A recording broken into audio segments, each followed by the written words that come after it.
Next suspect.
Coast Guard.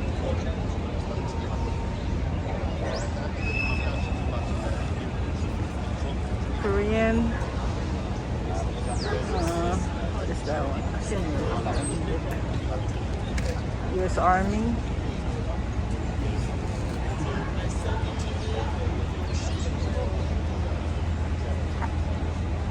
New York Veterans Day Parade. US Navy. And who gave this one? Okay. Space Force. US Navy. Was 9/11.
That year, he accompanied his unit, 2 platoons of Afghan soldiers to a village for an early morning meeting with village elders.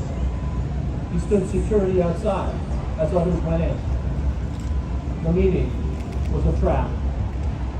Defying radioed orders to stay put, Sergeant Meyer and a fellow sergeant jumped in a nearby Humvee.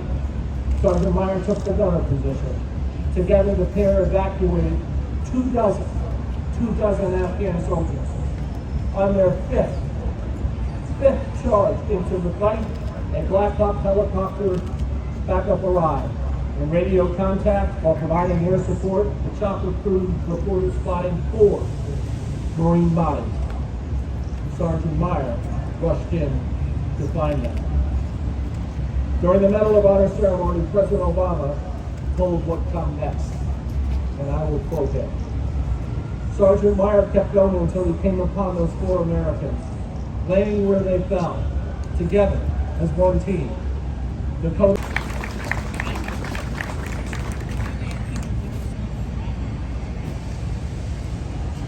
Good morning, Mark. Thank you for that kind introduction.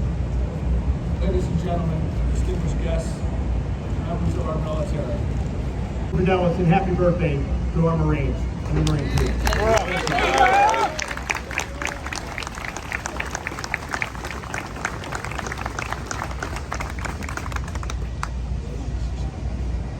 And with their injuries, they deserve our support.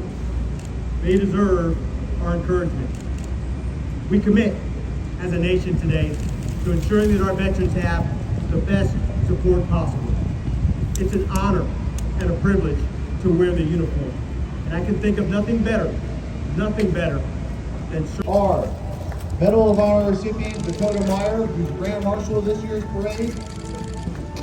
Nick Angione, who is Chairman of the EWBC Board. Zach Isco, who is Commissioner of Department of Emergency Services. And James Hendon, who is Commissioner of Department of Veteran Services.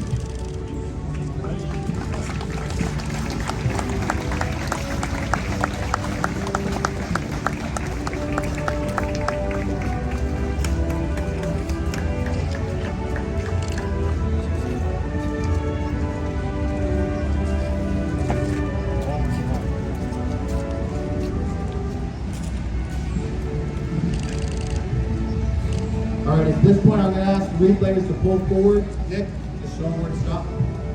Right there. Pull forward, please.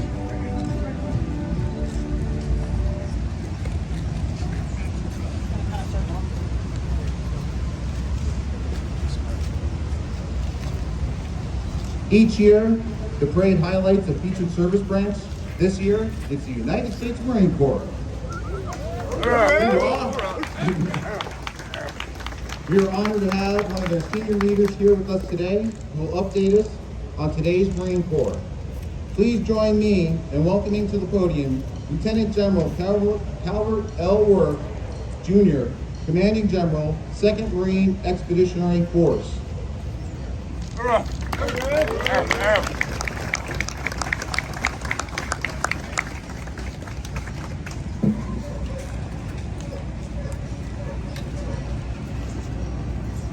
Good morning. First and foremost, I have to say thank you to the committee for doing a wonderful job with the weather. New York, October, actually Usually it's November now, raining. and it's 70 degrees. Thank you to the committee for setting this up. Thank you to the city of New York. Thank you to all the event organizers. A day like this cannot happen without all of your dedicated service. So thank you very much. Veterans Week.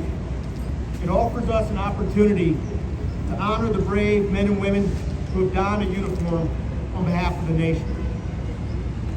The parade we just witnessed, or will witness this afternoon, is again a celebration of all those who have decided to serve this nation, do the hardest things that the nation has asked them to do, and sacrifice, possibly lay down their lives if called to do so.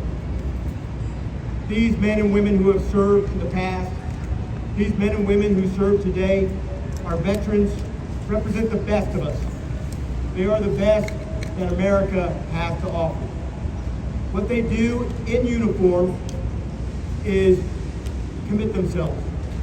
They hone their leadership. They represent fidelity, integrity, and certainly the Marine Corps, who celebrates its 249th birthday this year. Honor, courage, and commitment are what we ask of those who wear the cloth. Whether they be soldiers, sailors, toasties, airmen, or guardians, they have decided to serve and do the hardest things the nation has asked them to do. Particularly now, where we have so many veterans of the greatest generation who are now passing on. Passing the torch to another group of veterans who fought in Korea and Vietnam and Desert Storm. And those of my generation who I've watched serve and wear the cloth and go to places like Iraq and Afghanistan and do the hardest things in pursuit of freedom, democracy. They are worthy of recognition, and this week celebrates what they've done not only in uniform, but what they bring back to society as leaders in your communities, in your churches, as teachers, educators, leaders within local governments and governments, the government of our nation. They again are the best of America. Those who serve do so as a member of a team that is comprised of individuals that come from all over this great nation. They come from every corner, every race, every demographic, every religion. They form teams, and then we unleash those teams against our adversaries to again protect freedom and democracy. This week, I ask that you reflect upon what this nation means. I ask you to remember those who have served. And I ask you to take a moment and shake a hand of a veteran and say thank you for your service and your sacrifice. Thank them for their dedicated service to your communities. Thank them for all that they represent as they continue to lead, continue to serve, and continue to set the example for every one of us who serves today. Here's what I'll tell you about those that I've served with.